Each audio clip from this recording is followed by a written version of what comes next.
Samedi 17 décembre 2022, 30 nouvelles candidates tenteront de remporter la couronne tant convoitée de Miss France 2023. Une année des plus particulières au vu des différentes histoires que certaines d'entre elles ont vécues, comme le rapportent nos confrères du Parisien. CIST, une soirée que de nombreux téléspectateurs attendent avec impatience. Ce samedi 17 décembre 2022, TF1 diffusera le concours de Miss France 2023. Une grande soirée qui se déroulera dans la salle de spectacle M. A.ch 36 située dans la ville de Déol, au nord de Châteauroux, en région Centre-Val de Loire. Durant celle-ci, 30 jeunes femmes venues des quatre coins de la France et de l'outre-mer tenteront de succéder à Diane Lair. Elles se produiront toutes au travers de plusieurs tableaux qu'elles travaillent depuis plusieurs mois maintenant. Une soirée toujours très commentée et il faut dire que cette année fait particulièrement parler. En coulisses, la tension est au maximum, notamment entre les deux figures emblématiques du concours, Alexia Laroche-Joubert et Sylvie Tellier qui a récemment quitté ses fonctions de présidente du comité Miss France.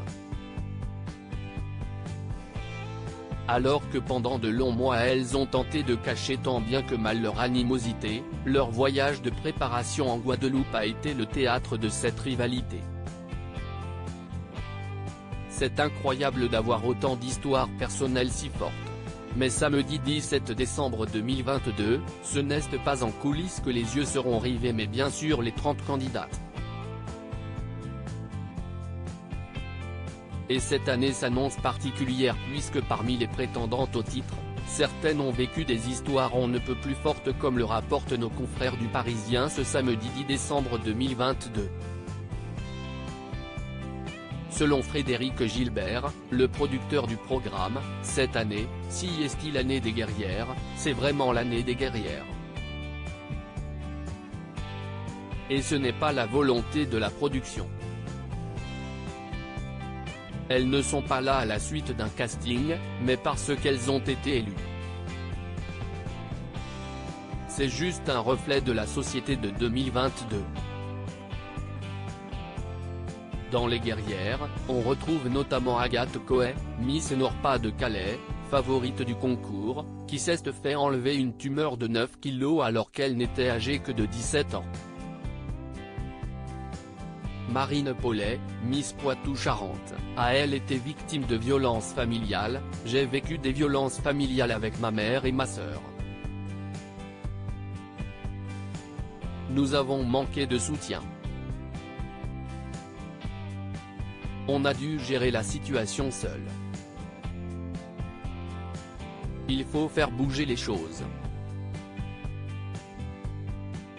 Je me présente à cette élection aussi pour en parler, confiait-elle dans les colonnes du Parisien. Une situation compliquée à gérer, à l'instar d'Emma Guibert, Miss Pays de la Loire qui a dû faire face au harcèlement scolaire, j'ai été victime de harcèlement scolaire.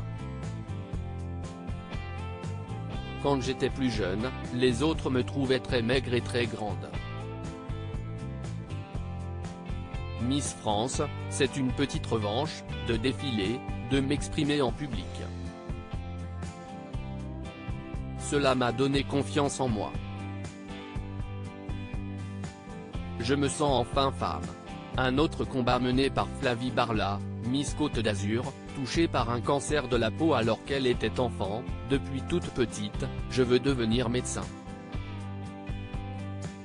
Enfant, j'ai eu un cancer de la peau, j'ai passé beaucoup de temps à l'hôpital, et j'ai observé ce côté humain et scientifique du personnel soignant. Inconsciemment cela a dû jouer sur mes envies. Des beaux messages d'espoir.